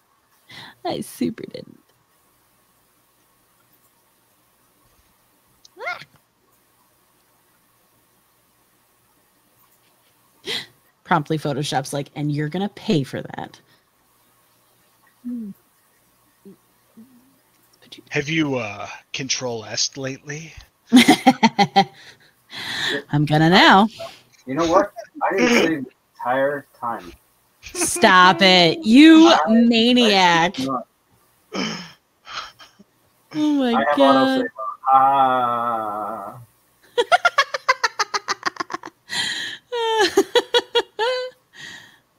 Can't get me.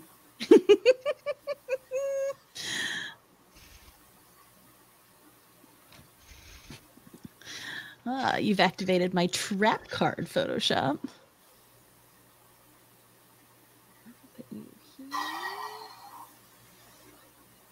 Boy, this would be such a cool composition if I had planned it out. Come on.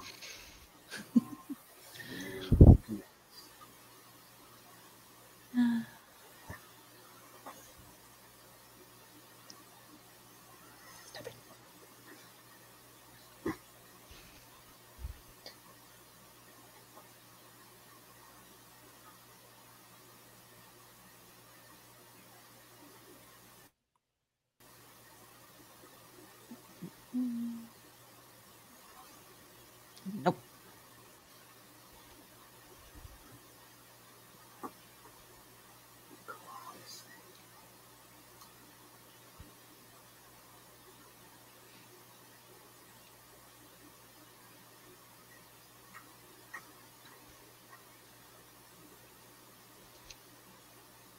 Let's make that so it doesn't tangent with the top of the canvas, maybe just a little bit.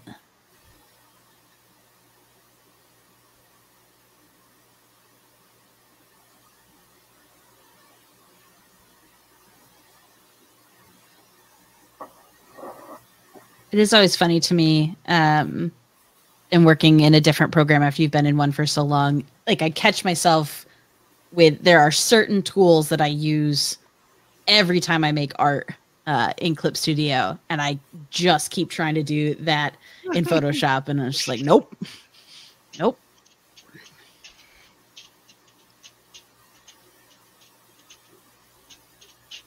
All right, I'll just use this shortcut. Did you mean to use healing brush?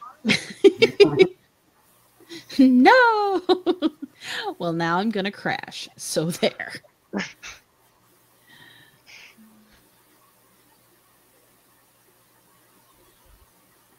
That's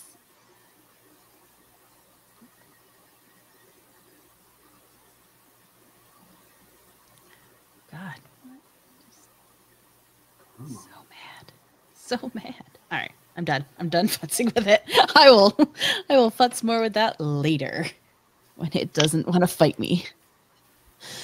I mean, it's the perfect time to stop futzing, right? It is. It is. Hey, speaking of, how do we feel about some show and tell?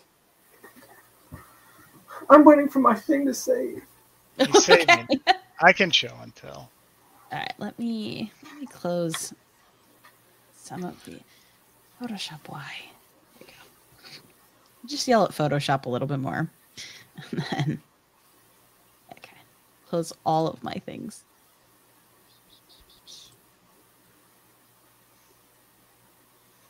All right.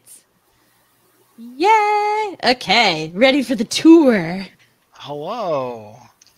I actually got through 5. I'm a little surprised. Yeah. I actually surprised they came out as well as they did too. I was real sketchy at the start, but take that, art slump. Yeah. Got the last minute addition there for the One Piece Jinx eating the shark fruit. Amazing. So I gave her some shark features. I got a Bob's, which was sort of along the styles of that I was looking at to start this whole thing with, because I was like, man, I better go into these simple. and I got to do a big 90s anime hair. So all in all, I feel pretty good about them. I'll slap some color on them and send them over. Hell yeah. I will admit, I think the JoJo's is my favorite. Like that, she's just so striking in that they all look so good. My eye keeps coming back to that one. It's that, yeah, I think that style really like pulls you in that, you could never animate. So remember, kids, it can't be done. Hey, Joey, if people want to see more of your art, watch you play TTRPGs, maybe chat on a show, where are all the places they can find you? Well, you can find me everywhere on the internet at SlootyMage. It's right there on my camera. If you need to figure out how to put it in, all the vowels are numbers for ease of access for you. And I'm on pretty much every social. I'm in DeviantArt. I'm all over the place. You can also hear more of my droning tones on the Older and Dumber podcast every Friday. We release new episodes. You can find that anywhere you listen to podcasts. And if you want to watch me stream some more, I'll probably be hopping over to May's stream right after this to play Call of Duty Warzone. Woohoo! Yeah. What are the official social tags for Older and Dumber? At Older and Dumber. Okay. Like with this. An N? Yes, the letter N. And all mushed together. All mushed together. Look at that. Beautiful. Yeah, and you can watch the episodes if you want. Yeah, they're video. They're all on YouTube. There's, like 300 hours of content now. Hell yeah. Maybe not that much, but a lot. So if you're going on a road trip, if you need something to listen to, we have episodes galore. Hooray! And fun art. I love it. All right, Geoff, have you successfully saved? It's saved, yeah. It was just being stupid. We love it. All right. Yee.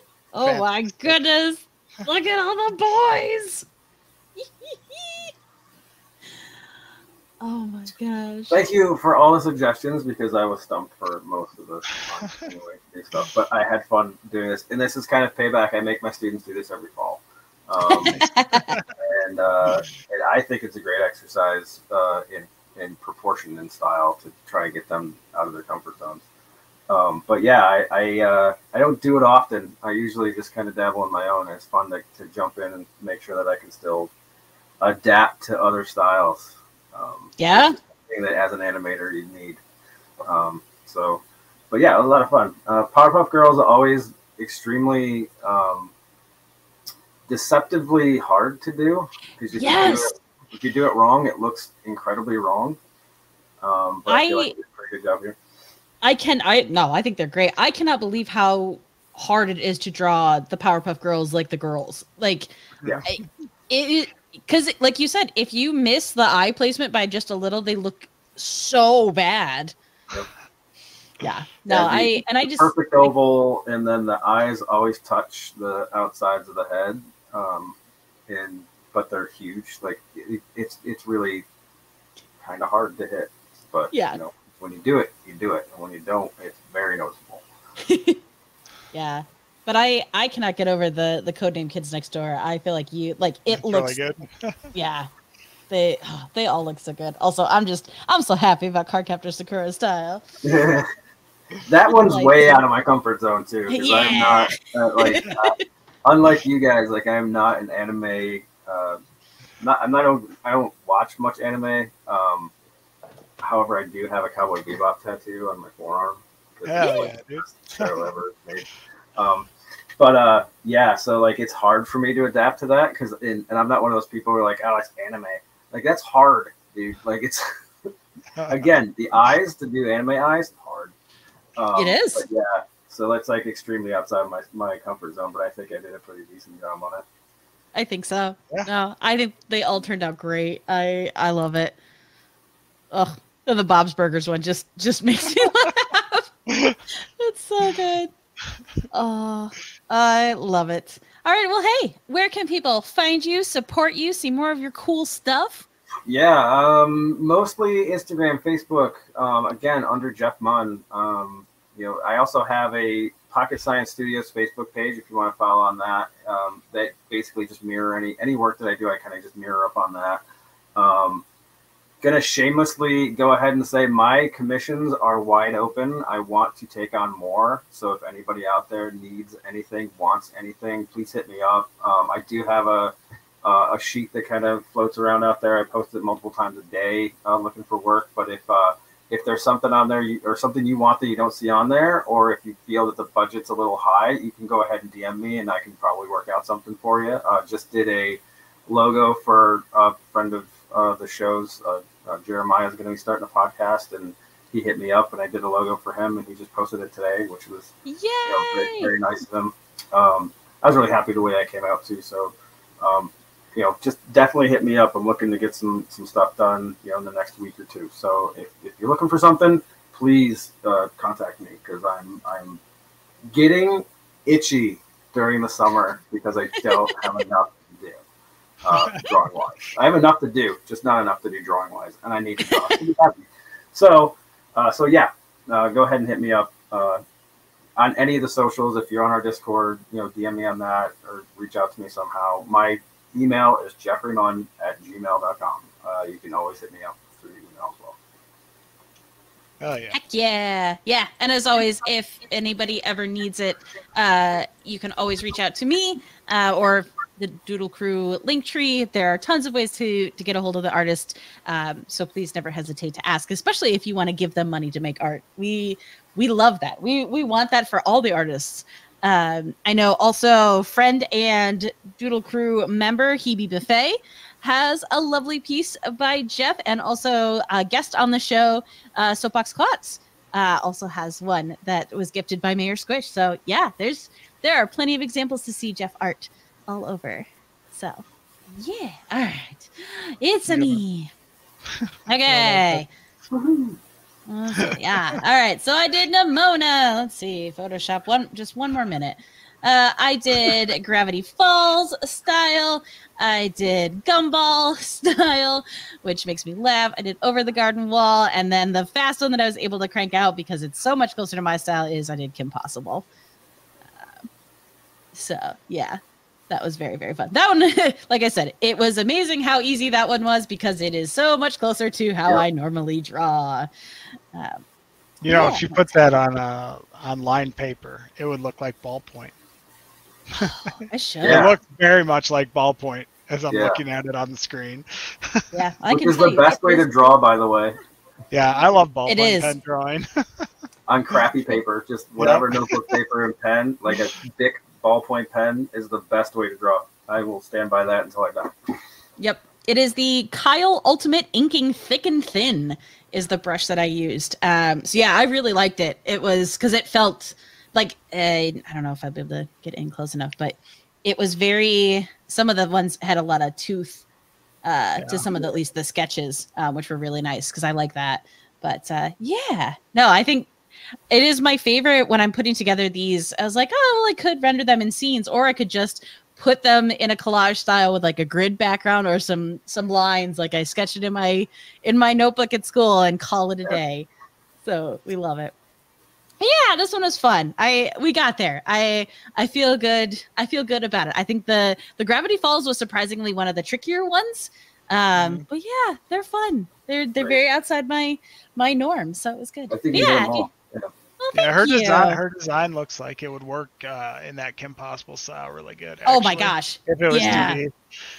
Yeah, no, I think she'd be super fun. Yeah, that was, like I said, it was I'd been thinking about doing that one. I was like, no, I really want to try and do the other ones, and I did that. I was like, oh yeah, this just works. But yeah, if you want to see more of my stuff, I'm all across the internet at a Swan named Emily. My Etsy shop is currently on vacation mode, but I will be back in the middle of July, in the middle of this month. But you can find me. I also have a Patreon where you can support me and you can get stickers, which I might make some of these into stickers because that's what I want to do after Doodle Crew streams. I know I mentioned a bunch of my podcasts, but you can find them at In Addition Podcast, at Surprise Attack Book Club Podcast. If you want to listen to the TTRPG Pokemon one that I'm playing, that is Late Starters. If you want to have some fun in Animorphs World, that is Dungeons and Drake on Beams. But as always, all of those are around on my socials and everything. If you want to see more Doodle Crew, we are at Doodle Crew Draw.